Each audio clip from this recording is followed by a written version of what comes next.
So next up is food, how to feed the chickens. I do want to take a side note. We've already talked about the sparrows and how bad they are, what a nuisance they are. Like all of these bricks down here are because the sparrows were actually digging under.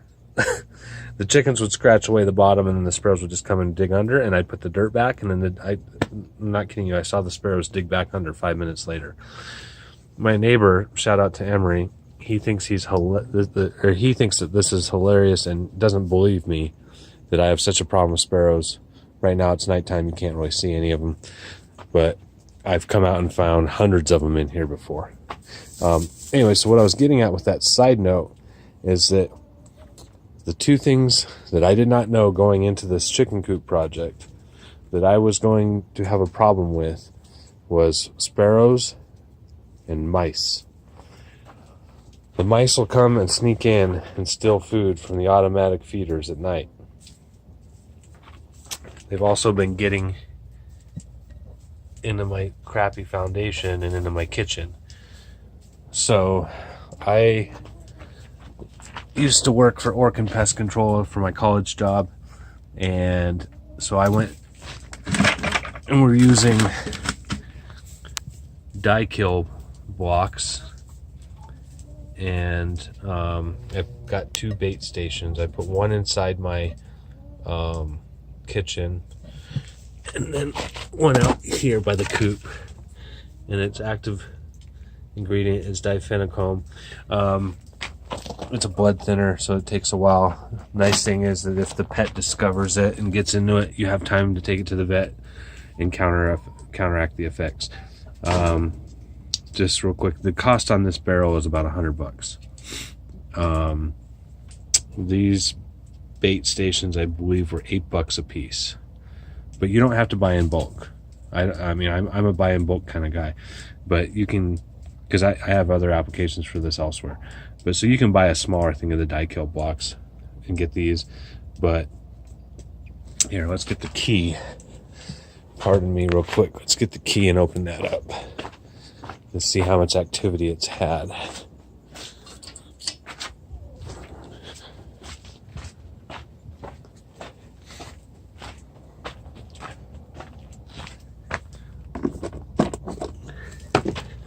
Yeah. Had some good activity in there because those used to be square. You see how they've all been nibbled around? So anyways, so anybody who is thinking about getting chickens, know that you're going to get a lot of mice, a lot of sparrows, and you need to be prepared to deal with them. So next up is the feeders. Now I just put new straw in, so that's why it's a little heavy in here. So these automatic feeders are just made out of 4-inch drain pipe. You can get it at Home Depot. One stick of this pipe is about $9, and then you have to buy 2 end caps, one for here, one for the top, and then an elbow. So if you buy 4 end caps, 2 elbows, and 1 stick will make 2 of these feeders. The one problem I've learned with this, my big mistake on making them this way, is that I cut these too wide, way too wide. You can get away with like a 1.5 inch slit in the top. I used a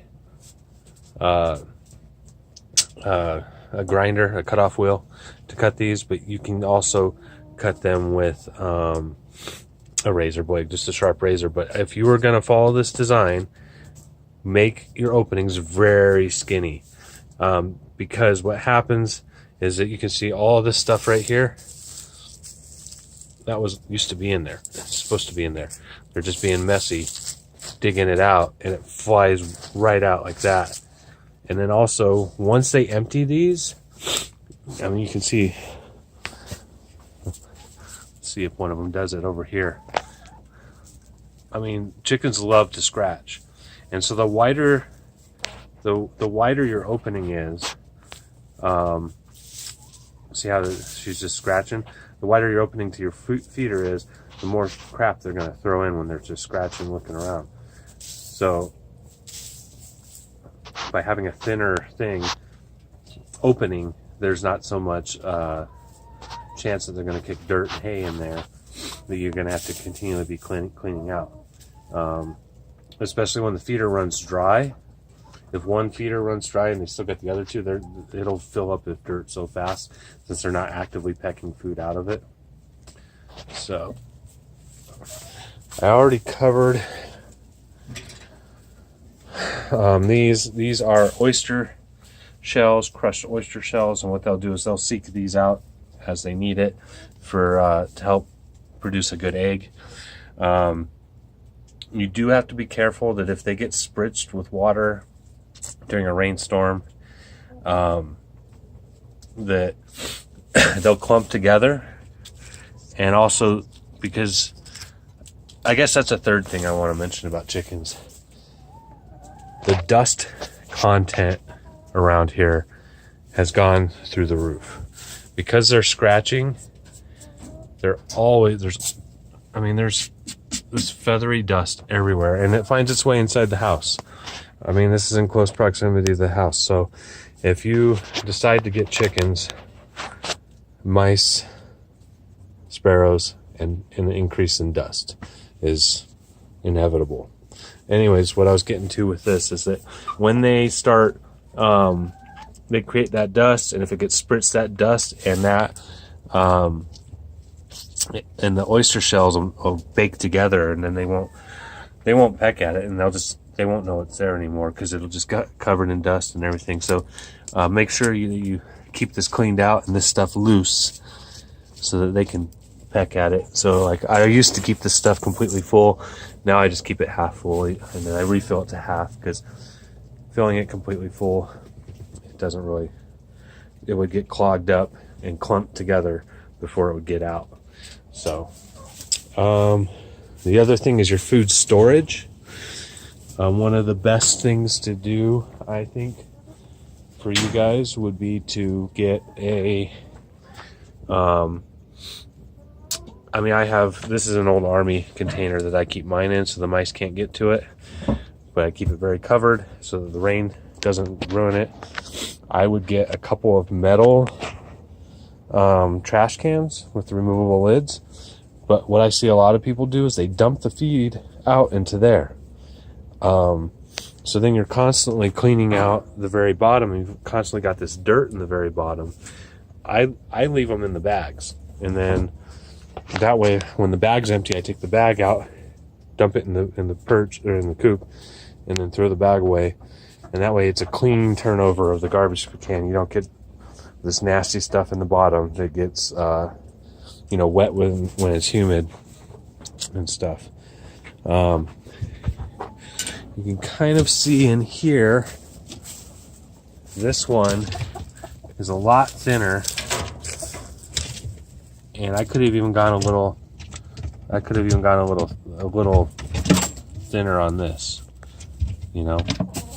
but don't make your holes so wide. So, and then with these, I've got 3 of them.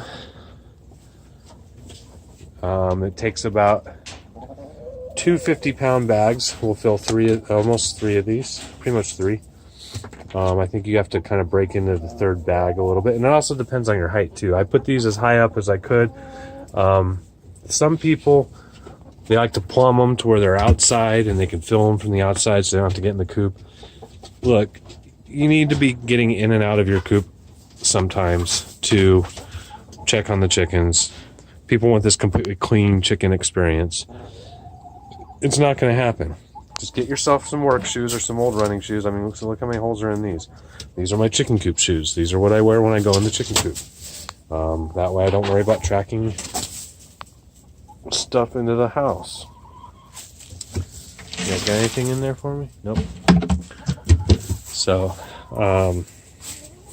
yeah, be prepared to get into your coop. I mean, the other design thing you can see is that I did that so the chickens don't rush out and the dog doesn't rush in. So, think I've covered everything on food. That's just automated feeding that doesn't have to do with, supplements and all that other stuff, table scraps, things like that. So next video is electrical, I believe, is what we're going to do.